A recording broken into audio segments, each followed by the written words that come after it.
যেটা বলছিলাম ভাইয়েরা, ইমানের পরে আল্লাহর ওলি হতে কি লাগবে? ইমানের পরে কি লাগবে ভাইরা? তাকওয়া। তাকওয়ার ব্যাপারে ছোট্ট একটা কথা আপনাদের বলবো।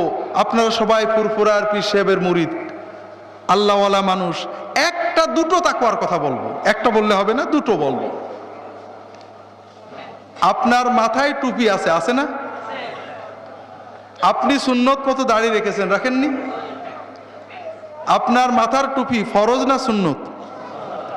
আর আপনার স্ত্রী এবং আপনার মেয়ের মাথার কাপড় ফরজ না সুন্নত? আপনার মাথায় টুপি আছে, মাশাআল্লাহ, পাগড়িও আছে, কিন্তু আপনার স্ত্রী, আপনার মেয়ে টুপিও মাথায় কোনো কাপড় নেই, ওড়না নেই, পর্দা নেই, বোরকা নেই, ঘরের ভিতরে দেওর ভাসুর দুলাভাইদের সামনে যান, বাইরেও যান মাথায় কাপড় না দিয়ে। আপনার তাকওয়া তো কমপ্লিট। আপনি তো মুত্তাকি। আপনি মুত্তাকি হবেন না?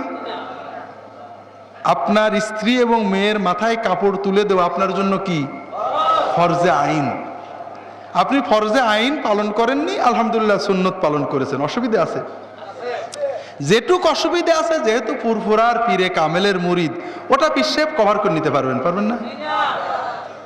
হাজরিন, আত্মপ্রবঞ্চনা করে কোনো লাভ নেই। দুর্ভাগ্য, আমার মরহুম পীর সাহেব হুজুর মাঝে মাঝে বলতেন, বাবারা দেখো, 20-30 বছর আব্বার কাছে এসেছে।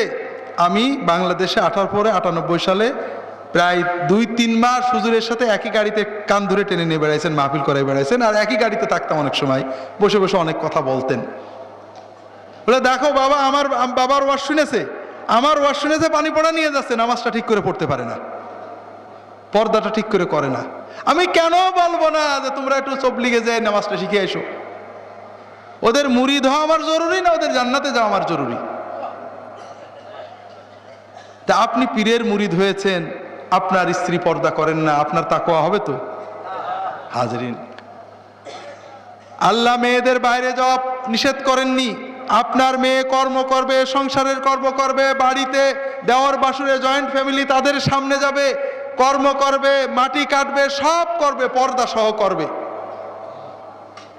কোনো মেয়ে যদি মাথার চুল বের করে, কান ঘাড় গলা বের করে বাইরে যান, ঘরের ভিতরে দূরের আত্মীয়দের সামনে যান, প্রতিটি সেকেন্ডে একটা করে জিনা করার মতো কবিরা গুনাহ তার আমলনামায় লেখা হতে থাকে। তার স্বামীর আমলনামায় লেখা হবে একইভাবে। হাজরিন, আর কোনো মেয়ে বাড়ির ভিতরে জয়েন্ট ফ্যামিলি, আত্মীয় স্বজন এসেছে, কাজ করতে হবে, তাড়াতাড়ি বুরকাটা পরে নিয়ে কাজ করছে, খাবার বেড়ে দিয়েছে, রান্না করছে, বাইরে গিয়েছে, এই পর্দা করে বাইরে গিয়েছে, প্রতি সেকেন্ডে তার একটা করে ফরজ ইবাদত পালনের সওয়াব আমলনামায় লেখা হবে।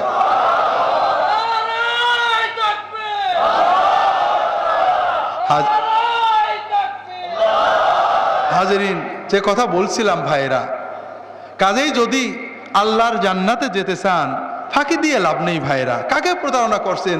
আমাদেরকে হাদিয়া দিচ্ছেন, আমরা আলহামদুলিল্লাহ ভালো আছি, কিন্তু আপনার জান্নাত কে দেখবে?